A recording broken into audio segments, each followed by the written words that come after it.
Employers of National Guard members got a special treat. Grace Bradley shows us the sights and sounds of the Air Base.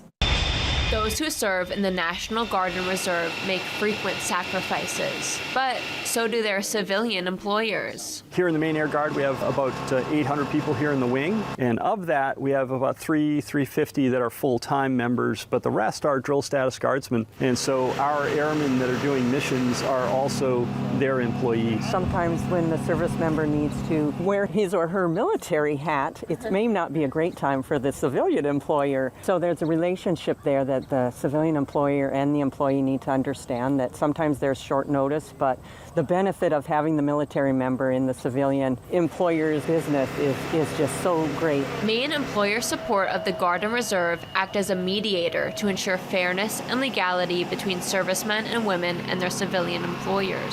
ESGR is a quasi-Department of Defense program, was put into place to help support the Guard and Reserve members and also the employer base. Our airmen are asked to deploy, so anywhere from a 45-day deployment to a 6-month deployment. You can imagine that your employee comes in and says, hey, in 3 months, I'm going to have to leave for 6 months.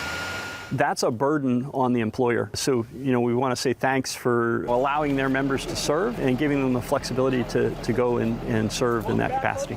To show their appreciation for employer support, the 101st Air Refueling Wing invited them on a flight tour and briefing to witness firsthand what their employees do at the base. Pretty amazing to see what those pilots can do. A big takeaway for today is that the relationship between the military, the National Guard, and the employers that help to employ these people.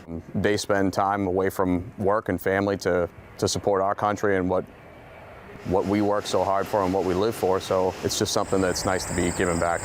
Grace Bradley, WABI, TV5 News, Bangor.